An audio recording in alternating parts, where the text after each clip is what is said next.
Thank you, and good evening, Sunaina and Kaustubh. I'll first talk about credit markets and fixed income, and I'll also take questions from the audience. To start with, Kaustubh, just given the backdrop of what has happened with Templeton and the returns earned by the investor close to zero or maybe even negative, is it even worth looking at credit? Okay, look, to understand, I think the answer for this, I think we need to differentiate between what's a market risk and a mistake. So I think let me just elaborate a bit. In FY10, if you look at the gilt fund returns on that year, it was minus 10%. And even the 2-year return on that year was about 0%. And the reason was because of the GSEC, which moved from 5.5 to 7.5 in a matter of about 6 months. Now, let's come to the credit funds. Now, if you look at the credit funds today, of course, as you rightly pointed out, that last year they delivered a return of 0%. But if you see last 5-year returns, they gave a return of about 7.3%. And why I'm talking about 5 years is that because in last 5 years, we have seen series of black swan events which has played out, like DeMon, then structural reform in form of GST. Banks were put under the PCA framework. And then happened is that NBFC crisis happened, and which leads to wide amount of trust deficit in the lending business. And of course, the last is Templeton, which leads to some bit of a question that you are trying to raise, that is it credit fund is a category to invest or not? Now think from an investor's perspective.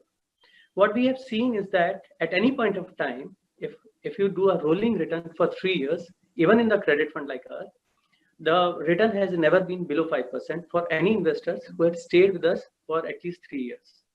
Of course, these numbers look suboptimal in current backdrop, but if you plug in that during last 18 months, we have seen some instances of side pocketing. We have seen some bit of a conservative valuation. And as most important, in last 90 days, the spread of broadly AA papers, they have widened by about 2 to 3% on a 2-year duration, which means that when you look at a last year return of 0%, about 4 to 6% of impact is just on account of the spread expansion, which has hurt the mark to market. But resultantly, the yield of most of these credit fund is now 10% plus, and which is likely to be returned back to the investors over a period of next 1 to 2 years if they stay with us. Now think from a fund manager perspective, how they have done the job. Now, when you ask about Templeton shutting down 6 of the schemes, immediately within a week, 30% of most of the credit funds, 30% of AUM was drawn down. And all funds were able to manage this liquidity quite well. From a credit perspective, the total loss that the industry has taken is about 12,000 crore on an AUM of about 12 lakh crore, which means about 1% of NPA. Now, if you think from a perspective that any financial business in this country, even the blue chip of the one, their NPA numbers are significantly higher, which means that the fund managers have been quite proactive in cutting the risk. Thus, I would say that what happened with the Templeton can't be generalized elsewhere for the entire industry, because there is a clear differentiation between the market risk and a mistake. Also, if you are judging any category, for that matter, even the gilt, to judge a gilt in 2010 was incorrect.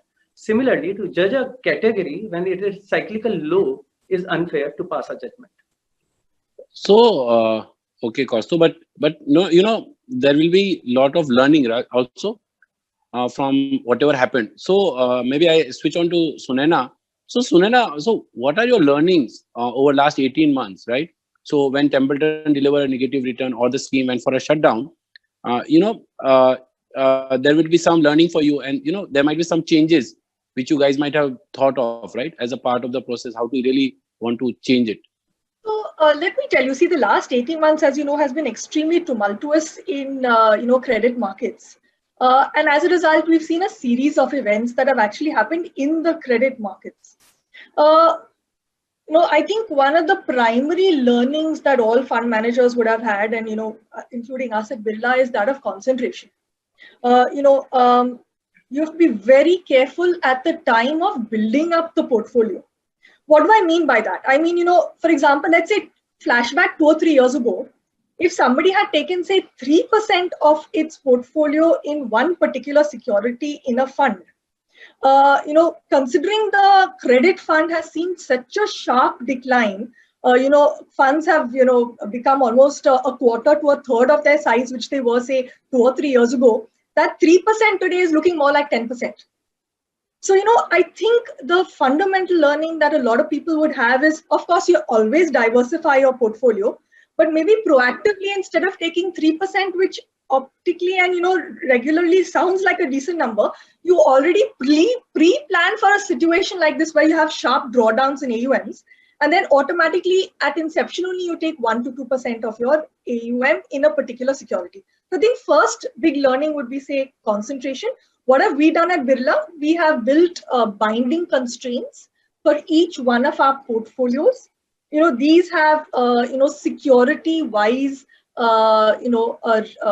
constraints with respect to how much per security you can take, how much per average rating category you can take. So that's, something that, one of the learnings, key learnings.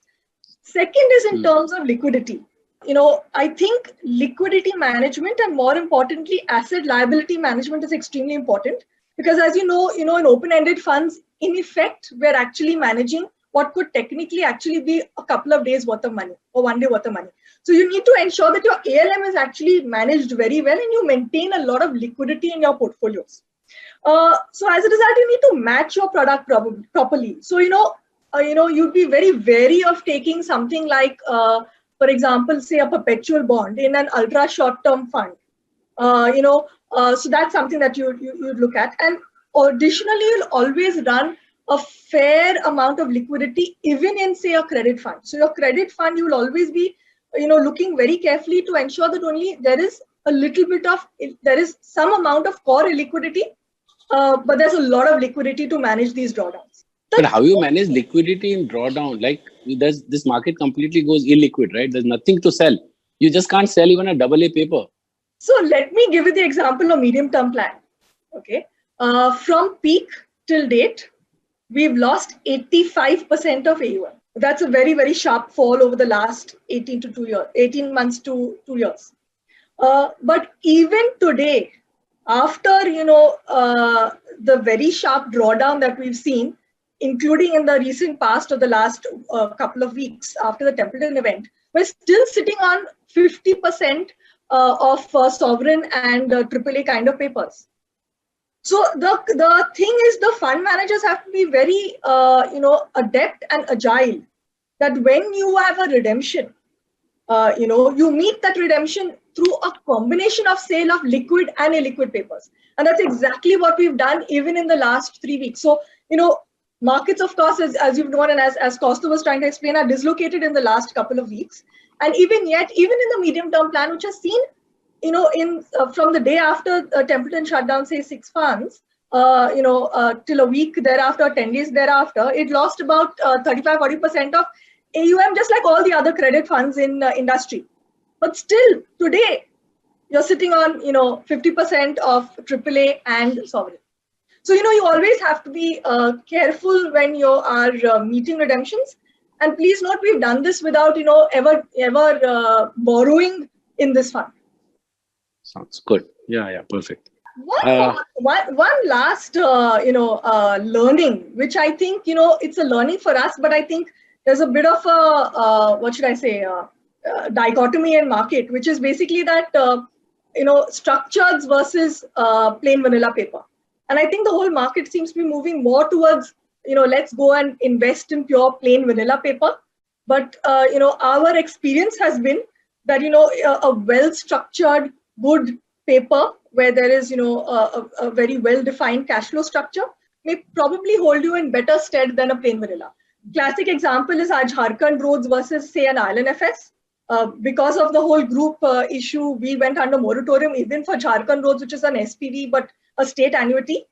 But it's because of the strong structure that we were able to win that long battle of 9 months, including a long legal battle, and managed to convert our asset to a standard asset. Similarly, say for, a lot is written about loan against shares.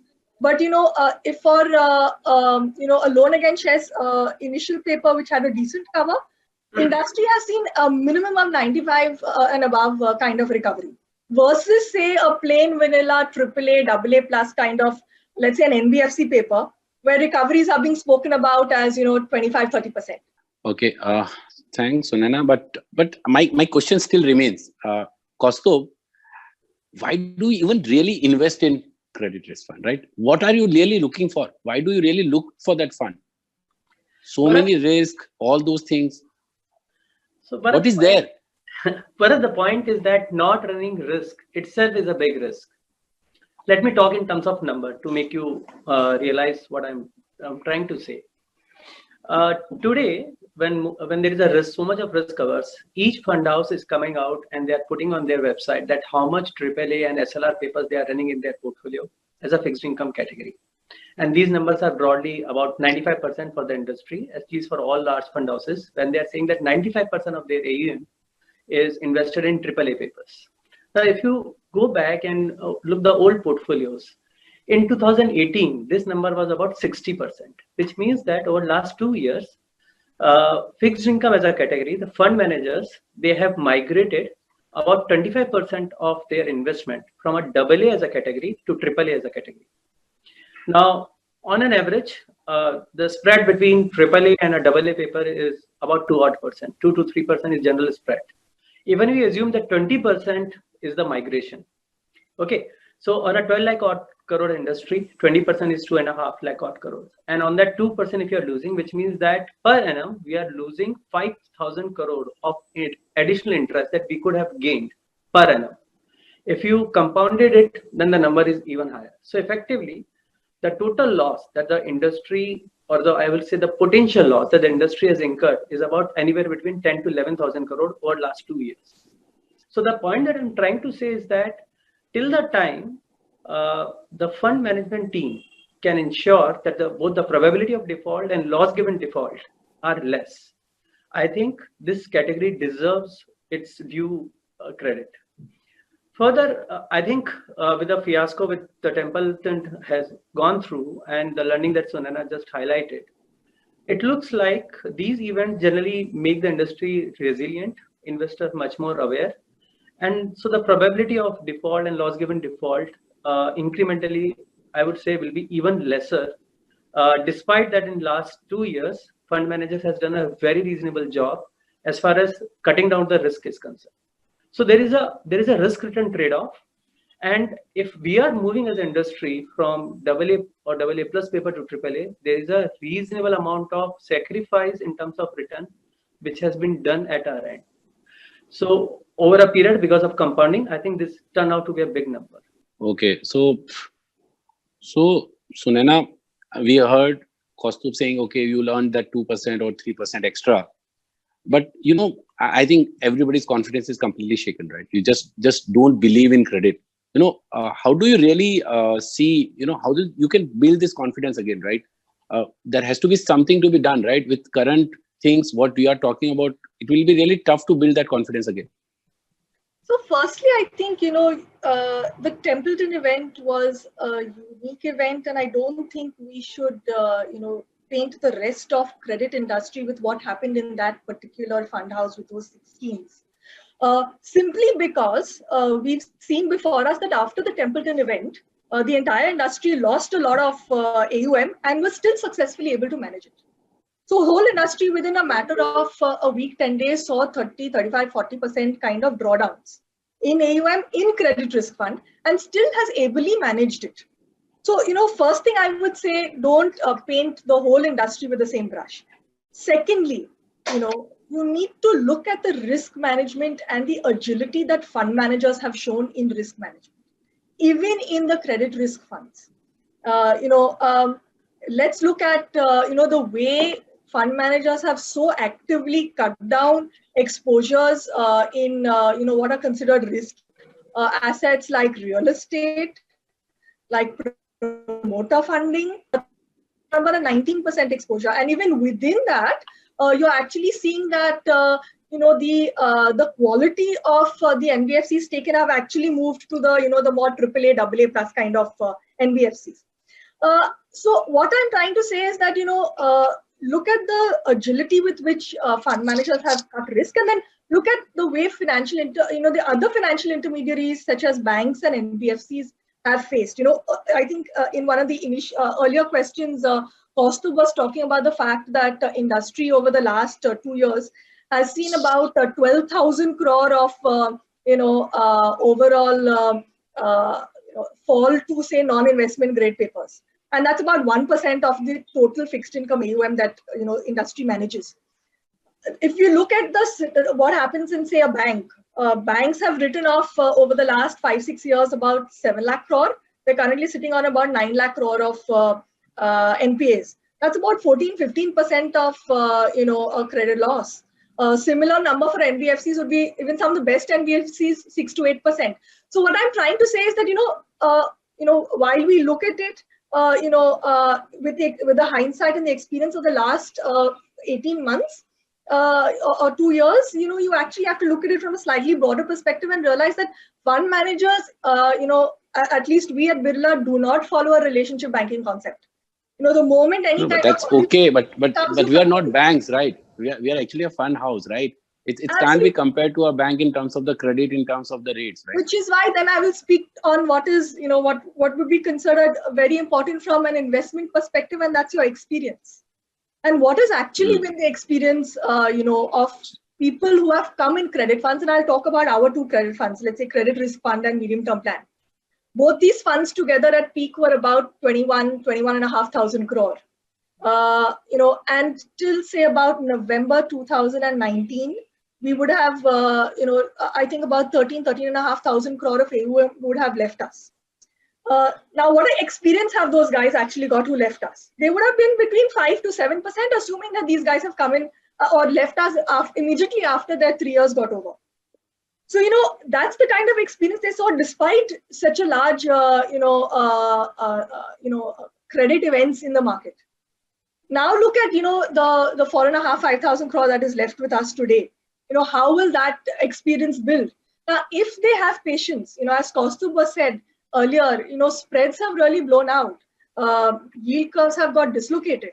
Even a 2% reduction in spread for a AAA kind of a portfolio, which is generally what a credit fund would be, for running like a 2-year duration will, add about 4 to 6% in a normalized return scenario. So, normalization of returns, more importantly, recoveries that you could potentially have. And, in Birla's case, we have those 3 IL&FS SPVs.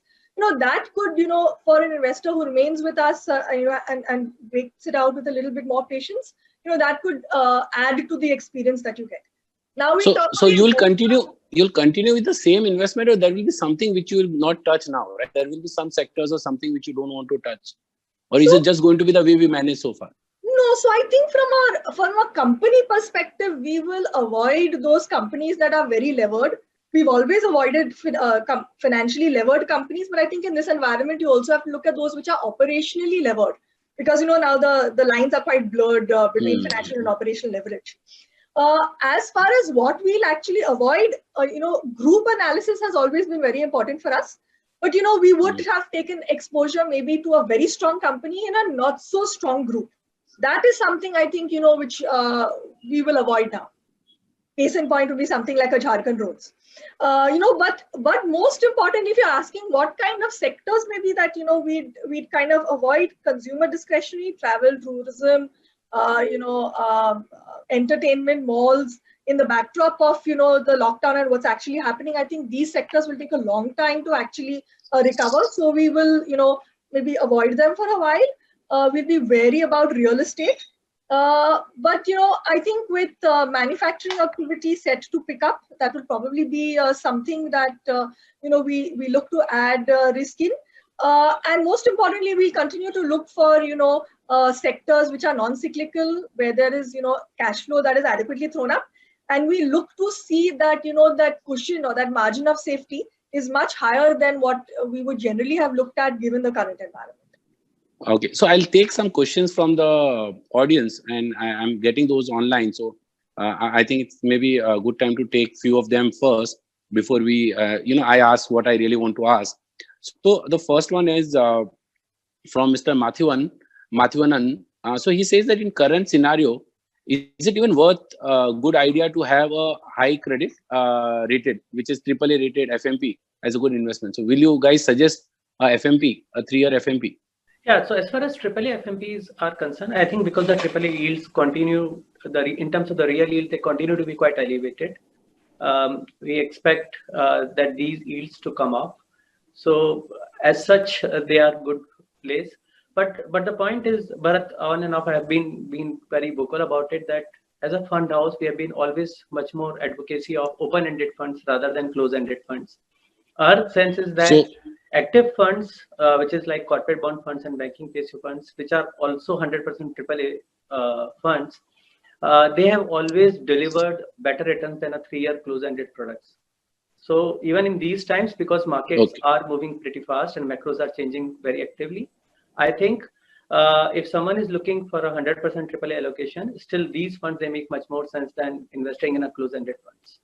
And on the similar line, I have another question from Pradeep Gandhi, and he's asking that what is the major risk in gilt funds? Okay, if one is investing in gilt funds presently, what he should do now to continue or switch to other fixed income products? So the same thing, Bharat. It's like that at current juncture, of course, the view is that gilt is going to push down, yields will come down massively. So this is the right time from a long-term perspective. But look, it's like that. What happened in 2010 in gilt funds, because at that time when the yields suddenly moved from 5.5 to 7.5, the experience for that year and for a couple of years was very bad. So it has to be more of a strategic investment rather than, or rather, I'll say that it has to be more of a tactical investment vehicle. If you are investing in a gilt fund, both either you have to be very tactical or the fund manager needs to be very tactical, because at some point of time, especially next year, we expect the yields to harden, and at that point of time, of course, it may not look to be a better investment. It may not look to be a right choice. Okay, thank Kaustubh. So I just maybe I think very quickly, if you can just broadly tell us what is your global and Indian view in terms of the macros, right? Because that will be another important part and parcel of portfolio building. Yeah, sure. Look, as far as macro is concerned, COVID is what highlighting everywhere. Because of COVID, we expect global growth to slip by about -6% for this year, and inflation to barely grow. Good part is that strong policy response has come both from developed markets and emerging markets. As we speak, central bankers have already become lender of last resort. As far as developed market is concerned, Fed has taken the lead. Most of the developed markets, they've announced fiscal expansion by about 7% on balance sheet. If we include off balance sheet items, then this fiscal announcement goes to about 20 to 25% for most of the developed market countries. Cumulatively, we think that about $10 trillion of additional money will be spent out through these fiscal measures over the next 2 years. So, of course, this year, global growth will be -6%, and it is much worse than what we've experienced in 2008 when the global growth was 0%. But next year, we expect global growth to bounce back very strongly to about 8%. And of course, the risk is what's happening between US and China on account of geopolitical stuff. Fair enough. Thanks. And anything specific about India over and above what you just spoke? As far as Indian macros are concerned, of course, Indian containment policy has been the harshest and the longest, despite we are having a very low mortality rate. But I think this has come with a very, very significant cost. This year barely will be growing up, and inflation will also be expected to be about 0. Already, whatever the numbers and high frequency data has come, it's indicating that even before this lockdown was implemented in full form, in March itself, we met with accident in terms of slowdown, which is what reflected in IIP and PMIs of the world, which is worst in the world, not only with respect to our history.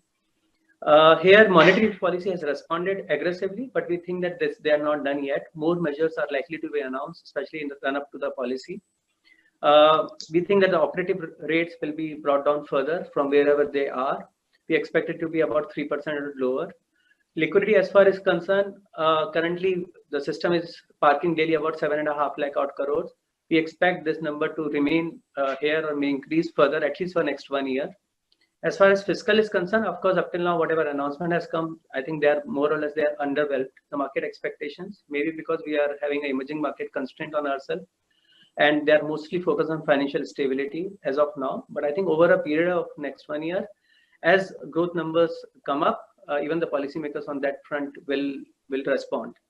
From a fixed income perspective, we are getting one of the highest real yield terms this year. So given that the liquidity is surplus, it makes sense to invest in these high yield products and high real yield across the board, whether it's AAA or AA's. On the same line, there are some questions from the audience, and somebody is asking, what will be your advice for a senior citizen? Look, again, from a senior citizen perspective, the point is simple. If they are having a 1 year and more horizon, I think the corporate bond fund and banking PSU fund, they make a lot more sense. Even because the investment horizon is to be in the safe asset, I think the short-term fund is just appropriately placed. It's neither a pure credit funds, nor it's like a too much risk covers like these corporate bond funds and banking PSU funds. So it's placed somewhere in between these two categories. So I think that is the best asset class for them. From investors who are from a longer term perspective, I would suggest them that it's right time to invest even in these credit funds. Given that the markets are dislocated, we are getting a significantly higher amount of margin of safety for investments. And I think with the... So you are suggesting a senior citizen to invest in credit fund, Kaustubh? Yeah, from a longer term perspective, I think they should look to our short term fund, which is a mix of credit and AAAs, or from that perspective, for the senior citizen perspective only. But if the investor who is having a 3 year or more horizon, I think credit funds also make reasonably a lot more sense now. So broadly, so what's your big, if you can just quickly tell, broadly how you, summarize your investments, right? Incrementally, what are the trades? So I think being the operative rate to be 3% or lower and the liquidity at about 7.5 lakh for reasonably long period of time, which is visible now. For a 3-month period, I think investors should move away from liquid fund to more like ultra short-term, low duration and money market funds. If the investors are having a 1 year kind of horizon, corporate bond funds and banking PSU funds, which are 100% AAA, they make a lot more sense now. If the investors are having a little longer horizon, which is about 3 years or so, both short-term fund, which is a mix of AAA and AA strategy, and credit funds, they make a lot more sense now. So quickly just tell us that, so you spoke about the short-term fund. Can you tell me what can be the expected return for say over next 2 years or so for your short-term fund? It's a question from the audience. I got it. Look, it's not about what is the expected return. The point is that today when AAA curves on 2 year and 3 year, they're trading in the range of 575 centric point. The spread of AA and AAA, they have actually exploded or dislocated. And today, on an average, we are getting a AA paper at a spread of about 400 to 600 basis points. So the margin of safety is very high. Yeah, one number de bhai. Range de. Make it life easy. Our audience want to know broadly what range of return you will get. So the point is that these are significantly good YTM of about 8.5% on a 2 to 3 year of duration. We think that rates and these spreads, they can collapse by about at least 200 to 300 basis points over next 1 year. So accordingly, on that duration, the spread compression, the investors can easily manage reasonably much better returns. So thank you, Kaustubh. Thank you, Sunaina. I think we have witnessed a very tough time for credit markets. We have witnessed shutdown of 6 funds from Franklin Templeton. We have witnessed series of credit events. And look is what is happening. I think what you guys are suggesting is that if there's somebody has really have a risk appetite today, he has to look at the fact of that additional return of 2-3% what you spoke about. Also factor in the risk associated with those funds. Look at the processes which has been enhanced, the new mitigants which have been built into the portfolio construction strategy, and considering all those things, you take an informed decision and look deep into the portfolios and the details of the portfolio before you take those decisions. With those remarks, thank you both of you. Thank you, Bharat. Mutual fund investments are subject to market risks. Read all scheme related documents carefully.